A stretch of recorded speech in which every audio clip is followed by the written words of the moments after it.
Vous êtes-vous déjà demandé s'il existe quelque chose au-delà de cette vie? Si nos expériences, nos souvenirs et même nos traumatismes peuvent franchir la barrière de la mort? L'histoire que je vais vous raconter aujourd'hui nous pousse à remettre en question tout ce que nous pensons savoir sur le temps, la conscience et les mystères de l'existence humaine. Il s'agit du récit extraordinaire d'un enfant américain qui a plongé les scientifiques dans un état de choc en révélant des détails impossibles sur une vie qu'ils n'auraient jamais dû connaître. Ce cas a été documenté par le célèbre chercheur, le docteur Ian Stevenson, de l'Université de Virginie, connu mondialement pour ses études rigoureuses sur la réincarnation infantile.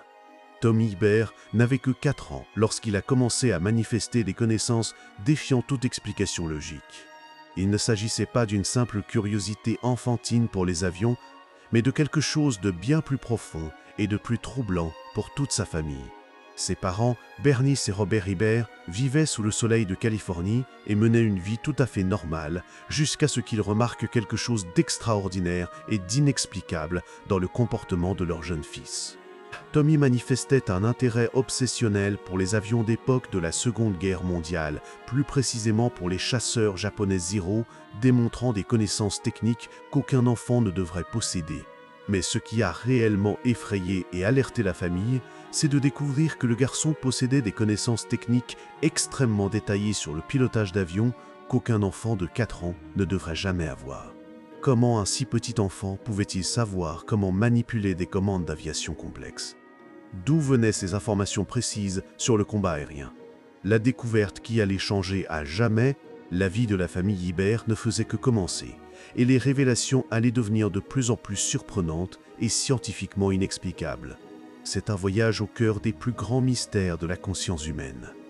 La première révélation véritablement choquante a eu lieu lors d'une visite scolaire de routine dans un petit aéroport régional de Californie. Alors que tous les autres enfants de la maternelle jouaient et observaient avec curiosité les avions stationnés, Tommy Hibert agissait d'une manière totalement différente et surprenante. Lorsqu'un pilote expérimenté a gentiment autorisé les enfants à monter dans un avion d'époque pour y jeter un coup d'œil, quelque chose d'absolument extraordinaire et d'inexplicable s'est produit. Le garçon de 4 ans a non seulement fait preuve d'une familiarité naturelle avec les commandes complexes, mais il a démontré de réelles connaissances pratiques qui ont laissé le pilote perplexe et sans voix. Tommy s'est assis sur le siège du pilote avec un naturel impressionnant, a examiné chaque instrument du tableau de bord comme s'il s'agissait d'une routine familière et a commencé à actionner les pédales et les commandes avec une précision technique qui a surpris toutes les personnes présentes. Le pilote chevronné, qui volait depuis des décennies, était absolument perplexe et choqué par ce dont il était témoin. Selon son propre témoignage documenté, si la clé avait été sur le contact à ce moment-là, Tommy aurait été capable de faire décoller l'avion en toute sécurité.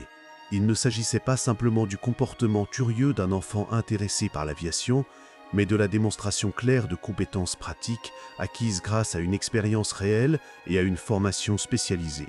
La mère de Tommy, Bernice, observait toute la scène avec une inquiétude et une préoccupation croissante. Comment son jeune fils pouvait-il savoir comment faire fonctionner un avion complexe? Où avait-il appris ces procédures techniques spécifiques? La réponse qu'elle recevrait de son propre fils serait encore plus troublante et impossible que la question initiale. 2 mois après l'incident de l'aéroport, Tommy a trouvé par hasard un livre contenant des photographies historiques d'avions de la Seconde Guerre mondiale. Sa réaction fut immédiate, spécifique et effrayante. L'enquête initiale sur les capacités étranges et inexplicables de Tommy Hibert a révélé des couches de connaissances encore plus complexes et troublantes, impossibles pour son âge. Le garçon ne montrait aucun intérêt pour les avions modernes, les jets commerciaux ou les appareils contemporains. Son obsession se concentrait exclusivement et spécifiquement sur les avions à hélice de l'époque de la Seconde Guerre mondiale.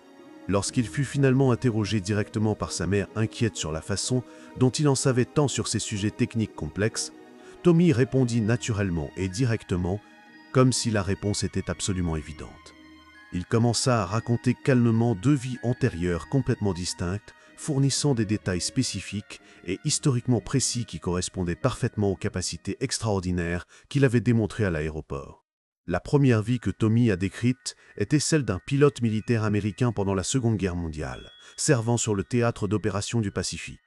Il parlait de combats aériens intenses, avec un naturel absolument troublant pour un si petit enfant, décrivant des manœuvres de vol complexes, des caractéristiques techniques détaillées de différents avions militaires et même des protocoles de communication radio.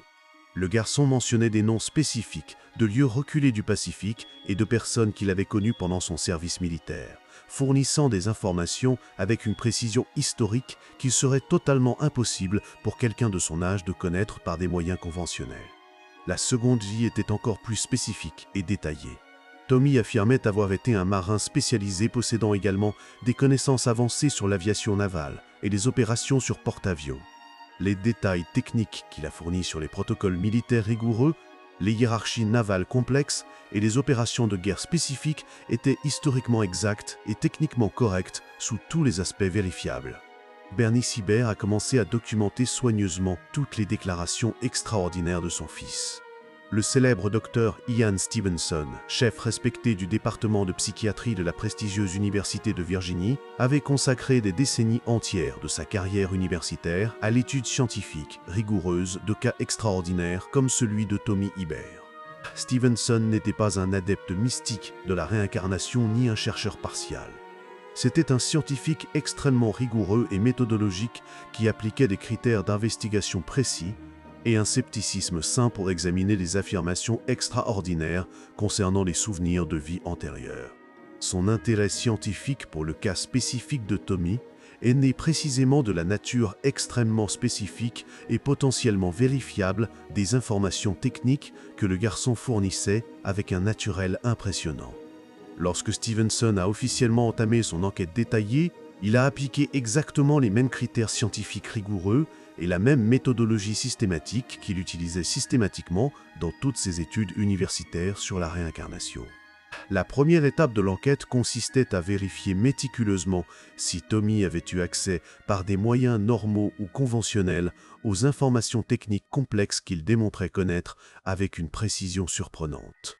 Stevenson a examiné minutieusement les livres disponibles dans la maison, les films regardés par la famille, les conversations familiales enregistrées, les programmes de télévision et toutes sources concevables de connaissances sur l'aviation militaire qui auraient pu influencer l'enfant. Le résultat de l'enquête préliminaire fut absolument surprenant et déconcertant. Il n'y avait aucune explication conventionnelle ou rationnelle aux connaissances techniques extrêmement détaillées et spécifiques que l'enfant possédait sur l'aviation militaire. La deuxième étape méthodologique consistait à tester rigoureusement l'exactitude historique et technique des informations spécifiques fournies par Tommy par le biais de consultations avec des experts. Chaque détail concernant les procédures de vol complexes, les spécifications techniques précises des avions militaires et les événements historiques spécifiques a été méticuleusement vérifié et confirmé par des historiens militaires spécialisés. La méthodologie scientifique extrêmement rigoureuse développée par le Dr Stevenson incluait nécessairement l'analyse détaillée des comportements pratiques et des capacités physiques démontrées par les enfants étudiés dans ces cas de réincarnation. Dans le cas spécifique de Tommy Hibert, il ne s'agissait pas simplement de mots ou d'histoires inventées. Il s'agissait de compétences pratiques réelles et de connaissances techniques que le garçon manifestait naturellement sans aucune formation préalable ni expérience documentée. La capacité surprenante à manipuler des commandes d'avions complexes, les connaissances détaillées sur des manœuvres de vol spécifiques et l'impressionnante familiarité avec les protocoles militaires rigoureux ne pouvaient pas être facilement expliquées comme une simple imagination enfantine créative ou des informations absorbées par hasard via les médias. Stevenson a méticuleusement documenté que Tommy manifestait des réactions émotionnelles extrêmement spécifiques et cohérentes face à certaines situations directement liées à la guerre aérienne et au combat. Le garçon montrait une anxiété visible et un stress physique lorsqu'il entendait les sons caractéristiques d'avions volant à basse altitude et faisait des cauchemars récurrents et troublants de combats aériens intenses qui le tenaient éveillé pendant la nuit. Ces comportements traumatiques suggéraient clairement non pas de simples connaissances intellectuelles superficielles, mais des expériences émotionnelles traumatiques profondément intériorisées qui avaient laissé des marques psychologiques durables. L'enquête scientifique a également révélé que Tommy possédait des peurs totalement inexplicables qui correspondaient précisément aux dangers spécifiques auxquels les pilotes militaires étaient régulièrement confrontés pendant les opérations de guerre.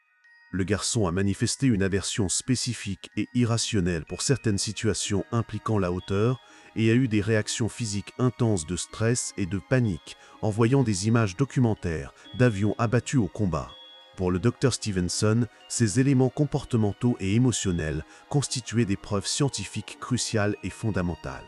Il ne suffisait pas que l'enfant connaisse des informations historiquement correctes sur l'aviation. Il était nécessaire qu'il manifeste des schémas comportementaux et des réactions émotionnelles tout à fait cohérents avec les expériences traumatiques. À mesure que l'enquête scientifique rigoureuse du Dr Stevenson progressait méthodiquement, de nouveaux aspects extraordinaires et troublants du cas de Tommy Hibbert émergeaient continuellement, chacun plus intrigant et scientifiquement stimulant que le précédent.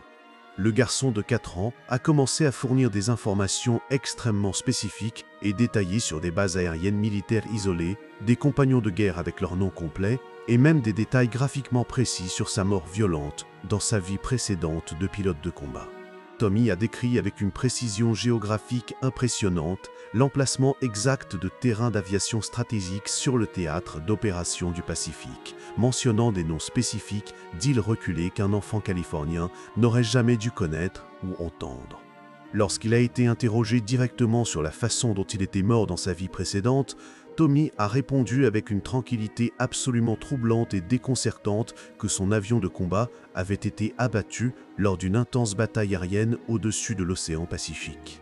Le garçon a décrit avec des détails techniques précis la sensation physique de la chute incontrôlée, le bruit caractéristique des moteurs tombant progressivement en panne et même la température spécifique de l'eau salée lorsque son corps a heurté la surface. Ces récits extraordinaires n'étaient pas des fantasmes dramatiques typiques d'enfants. Il s'agissait de descriptions techniques et émotionnellement précises qui correspondaient exactement au registre historique officiel de combat aérien spécifique documenté dans les archives militaires. La seconde vie que Tommy relatait de manière cohérente, en tant que marin spécialisé, présentait des détails tout aussi spécifiques et vérifiables sur les opérations navales complexes et les protocoles militaires rigoureux de l'époque. Le garçon connaissait des terminologies nautiques extrêmement complexes, les hiérarchies détaillées de la marine américaine et même des détails spécifiques sur le rationnement alimentaire à bord des navires de guerre lors de longues missions. Bernie Sibert a continué à documenter de manière obsessionnelle chaque révélation surprenante, percevant clairement qu'elle enregistrait méticuleusement quelque chose qui transcendait totalement toute explication. La confirmation historique rigoureuse des informations spécifiques fournies de manière cohérente par Tommy a révélé des coïncidences extraordinaires qui défiaient complètement les lois mathématiques des probabilités statistiques. Chaque détail spécifique que le garçon mentionnait naturellement à propos des batailles aériennes historiques, de l'emplacement précis des bases militaires stratégiques et des événements historiques documentés était systématiquement corroboré par les registres officiels méticuleux de l'époque militaire.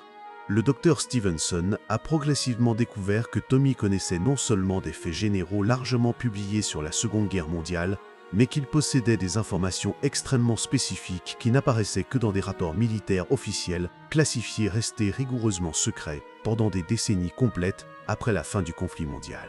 L'impressionnante précision des détails géographiques fournis était particulièrement surprenante et scientifiquement significative pour l'enquête. Tommy décrivait des caractéristiques topographiques spécifiques et uniques d'îles reculées du Pacifique, notamment des formations rocheuses distinctives, une végétation caractéristique et même l'emplacement précis de structures militaires stratégiques construites pendant la guerre. Lorsque des cartes militaires extrêmement détaillées ont été soigneusement comparées aux descriptions spécifiques fournies par le garçon, la correspondance géographique s'est révélée absolument exacte et impressionnante. Des historiens militaires spécialisés consultés confidentiellement par le Dr Stevenson ont catégoriquement confirmé qu'une grande partie des informations techniques spécifiques fournies par Tommy ne pouvaient en réalité être connues que par quelqu'un ayant été physiquement présent dans ces lieux reculés pendant la période spécifique de la guerre. L'enquête historique a également révélé systématiquement que certaines des batailles aériennes spécifiques décrites en détail par Tommy correspondaient précisément à des événements militaires spécifiques méticuleusement documentés dans les archives militaires officielles américaines et japonaises de l'époque. Le garçon mentionnait des dates exactes, des conditions météorologiques spécifiques et même le nombre précis d'avions militaires impliqués dans des combats historiques qui ont réellement eu lieu comme documentés. La probabilité mathématique qu'un enfant connaisse ces détails par coïncidence était statistiquement impossible. Le comportement cohérent de Tommy a continué de présenter des éléments comportementaux extraordinaires qui ont considérablement renforcé la théorie scientifique de la réincarnation comme explication plausible. Le garçon a fait preuve de capacités motrices extrêmement spécifiques, directement liées au pilotage d'avions qui ne pouvaient pas être apprises de manière réaliste par une simple observation occasionnelle ou une imitation enfantine. En jouant naturellement avec des avions miniatures, Tommy exécutait des manœuvres aériennes complexes et utilisait des terminologies techniques spécialisées avec une précision absolument professionnelle qui impressionnait les observateurs adultes. Ces dessins d'enfants représentant des avions militaires incluaient systématiquement des détails mécaniques internes extrêmement spécifiques que seul quelqu'un ayant une expérience pratique réelle de la maintenance technique des avions militaires pouvait connaître et reproduire avec précision. La famille Ibert a progressivement remarqué que Tommy réagissait de manière émotionnellement intense et traumatisante aux documentaires historiques sur la Seconde Guerre mondiale diffusés à la télévision. Le garçon montrait des signes physiques clairs, de véritables stress post-traumatiques, en voyant des images réalistes de combats aériens documentés, pleurant fréquemment de manière inconsolable et demandant désespérément de quitter immédiatement la pièce. Ces réactions émotionnelles intenses n'étaient pas typiques d'un enfant normal, regardant occasionnellement des programmes historiques éducatifs. Il s'agissait de véritables réponses psychologiques de la part de quelqu'un qui avait apparemment vécu des expériences traumatiques profondes, directement liées à ces événements historiques spécifiques. Le Dr Stevenson a également documenté méticuleusement que Tommy possédait des connaissances pratiques surprenantes sur la médecine de guerre et les procédures de premiers secours qui correspondaient précisément aux procédures médicales spécifiques utilisées par les pilotes militaires formés de l'époque historique. Le garçon connaissait des détails spécifiques sur le traitement des blessures de guerre, l'utilisation correcte de la morphine dans des situations d'urgence critiques et même des protocoles détaillés de survie en mer après la chute d'un avion. Ces connaissances pratiques spécialisées ne faisaient pas partie de l'intérêt normal des enfants pour l'aviation. Il s'agissait de compétences professionnelles acquises par une formation militaire. À mesure que Tommy grandissait et se développait naturellement, ses souvenirs extraordinaires de vie antérieure ont commencé à s'estomper progressivement et à devenir moins vifs. Il s'agit d'un schéma comportemental constant systématiquement observé par le Dr Stevenson dans nombre de ces cas scientifiques étudiés au fil des décennies. Cette caractéristique spécifique, loin d'affaiblir les preuves scientifiques, les a en fait considérablement renforcées, car elle correspondait exactement au comportement typique systématiquement documenté chez les enfants qui rapportent d'authentiques souvenirs de vie antérieure. Entre 5 et 7 ans, les souvenirs spécifiques et détaillés des combats aériens intenses et des opérations navales complexes sont devenus progressivement moins nets et accessibles pour Tommy. Le garçon a clairement conservé un intérêt naturel pour l'aviation en général, mais ses capacités techniques extraordinaires et ses connaissances historiques extrêmement spécifiques se sont progressivement dissipées naturellement de sa mémoire consciente. Ce processus naturel d'oubli progressif est considéré par les chercheurs spécialisés comme une preuve scientifique supplémentaire importante de l'authenticité de véritables souvenirs de réincarnation. Stevenson a observé méthodiquement que lorsque Tommy est devenu adulte, il a conservé une affinité inexplicable et durable pour l'aviation militaire historique, mais qu'il ne pouvait plus accéder consciemment aux connaissances techniques extrêmement détaillées qu'il possédait naturellement dans son enfance. Ce cas extraordinaire a été officiellement inclus dans les archives scientifiques permanentes de la prestigieuse Université de Virginie comme l'un des exemples les plus rigoureusement documentés et les plus convaincants scientifiquement d'une possible réincarnation humaine. L'enquête scientifique complète a duré plusieurs années et a impliqué de multiples spécialistes reconnus en histoire militaire, en technique aéronautique et en psychologie infantile spécialisée. Tous les aspects significatifs du cas ont été méticuleusement examinés, vérifiés et scientifiquement documentés, créant un dossier académique permanent qui continue d'être étudié par des chercheurs du monde entier. Tommy Ibert a grandi pour devenir un adulte tout à fait normal, travaillant dans des domaines professionnels totalement différents de l'aviation, mais emportant avec lui ce vague souvenir. L'histoire extraordinaire de Tommy Hibert nous invite profondément à réfléchir sur des questions absolument fondamentales de l'existence humaine et sur les mystères de la conscience. Si ces souvenirs détaillés étaient véritablement authentiques, cela signifierait que la conscience humaine peut survivre à la mort physique et transporter des expériences, des traumatismes et des connaissances spécifiques d'une vie à l'autre par des mécanismes que notre science actuelle ne comprend pas encore complètement.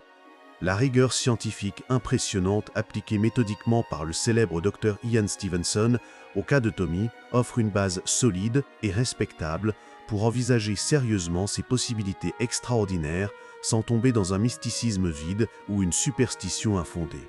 Ce cas spécifique, méticuleusement documenté dans les archives scientifiques de la prestigieuse Université de Virginie, ne représente qu'un exemple fascinant parmi des centaines de cas similaires rigoureusement étudiés par Stevenson tout au long de sa carrière universitaire dévouée. Chaque cas individuel a été systématiquement soumis aux mêmes critères scientifiques rigoureux d'investigation académique, créant progressivement un corpus de preuves impressionnant qui remet considérablement en question notre compréhension conventionnelle de la nature fondamentale de la conscience humaine et du mystère de la mort.